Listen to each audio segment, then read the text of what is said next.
The rain fell like it had a grudge that night. Cold, relentless. The kind that soaked through every layer of clothing and made you question every life choice that had led you outside. Daniel stood under the dim streetlight, his work boots splashing in puddles, his breath forming small ghosts in the air. His bus was late again, like always, and his stomach growled louder than the thunder above. He rubbed his palms together for warmth, his thin jacket doing little to fight the chill. Then he saw her, a woman, maybe late 30s, standing a few feet away. She wore an expensive skirt suit, the kind that didn't belong anywhere near a wet bus stop in the bad part of town. Her heels were muddy, her hair plastered to her face, and her arms were wrapped tightly around herself. She looked utterly lost, not just in direction, but in life. Daniel hesitated. She clearly wasn't from here. Probably waiting for a car that never came. But when she shivered again, something in him moved. Without overthinking, he shrugged off his jacket, the only one he owned, and walked over. "Here," he said quietly, draping it over her shoulders before she could protest. She blinked up at him, startled.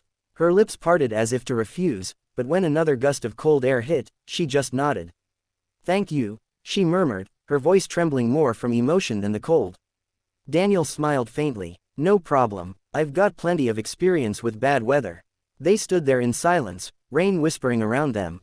Two strangers, two worlds apart, yet, for those few minutes, they were just two humans trying to survive a cold night. When the bus finally arrived, she turned to him. "How will you manage without it?" He shrugged. "I'll be fine. You need it more than I do." She smiled then, a small, genuine curve of the lips that carried warmth deeper than any jacket could. "I'll find a way to return this," she said. But Daniel didn't expect to ever see her again. The next morning, life went back to the usual grind. Daniel was a mechanic at Rusty Motors, a noisy little garage at the edge of town. The pay barely covered rent, but he was grateful. His father's hospital bills, his sister's tuition, they were heavy loads, but Daniel carried them all without complaint. That afternoon, a sleek black car pulled up outside the garage. It looked so out of place among the dented trucks and oil stains that every mechanic stopped to stare. The back door opened, and Daniel's heart nearly stopped. It was her, the same woman from the bus stop, only this time, she was composed, confident, and radiating authority. Her assistant followed, holding an umbrella above her. She looked directly at Daniel and smiled. "Mr. Carter, right," she said, walking toward him. "I believe you're missing a jacket." The guys at the garage exchanged glances, smirking. Daniel stammered, wiping grease off his hands. Yeah, I didn't expect to see you again." "I keep my promises," she said. "I'm Evelyn Blake." The name clicked instantly. Evelyn Blake, CEO of Blake Industries, one of the biggest automotive firms in the city. Daniel felt his throat dry up. He had just given his jacket to one of the most powerful women in the business world. Evelyn handed him a garment bag. "I had it cleaned. I hope you don't mind." He laughed nervously. "Cleaned? You didn't have to," she interrupted gently. "Actually, I did, and I came for something else." Daniel frowned. "Something else? I saw your hands," she said, nodding toward his oil-stained fingers. "You're good with machines, aren't you?" He shrugged modestly. "I try. I want you to come work for me," she said. "Blake Industries has been struggling with a prototype for a new fuel-efficient engine. I need people who understand cars, not just engineers, but people who feel them." The entire garage went silent. Daniel blinked in disbelief. "Me? But I'm just a mechanic." "Exactly," she said, smiling. "That's why I trust you to see what my board of directors can't." At first, Daniel thought it was some kind of dream. 1 week later, he was standing inside the gleaming headquarters of Blake Industries, surrounded by technology, design teams, and ideas far beyond anything he'd known. It was intimidating, but Evelyn guided him through it all.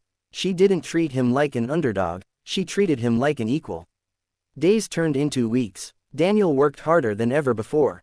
His practical skills, paired with his deep understanding of engines, began solving problems the engineers had struggled with for months. Slowly, his confidence grew. But success didn't come without resistance. Some of Evelyn's executives didn't like him, a garage mechanic among their suits.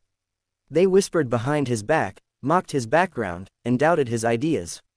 One evening, after a particularly harsh board meeting, Daniel was ready to quit. Evelyn found him in the workshop, staring at the half-built prototype. "They'll never take me seriously," he said bitterly. "I don't belong here." She walked up beside him, her voice calm. "Do you know why I was at that bus stop, Daniel?" He looked at her, puzzled. "I'd just walked out of a shareholders' meeting where they tried to force me to resign.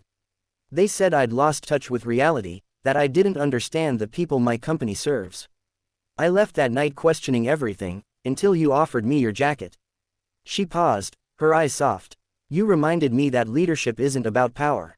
It's about humanity, and if you could give warmth to a stranger with nothing to gain, then you have more leadership in you than most men I've met." Daniel swallowed hard, her words lit something inside him. He stayed. Together, they rebuilt the project, nights of trial, error, and sheer persistence. Months later, when the prototype engine finally roared to life, the entire company gathered to watch. It was more than just an engineering success, it was proof that heart and humility could coexist with innovation. Evelyn stood beside Daniel as reporters swarmed in. "This man," she announced proudly, "is the reason Blake Industries found its new direction." Daniel could only smile, overwhelmed. A year later, Daniel wasn't just an employee, he was the head of a new division focused on sustainable engineering. The boy who once waited at a cold bus stop now traveled the world, representing the company that had once felt so far out of reach. And through it all, Evelyn remained his mentor and friend. Sometimes, when he walked past a rainy bus stop, he'd remember that night, the shivering woman, the worn-out jacket, and the simple act of kindness that changed everything. He learned that you never truly know who you're helping, and how that small moment of compassion might one day come back to rewrite your destiny. Because sometimes, it isn't fate that changes your life. It's kindness.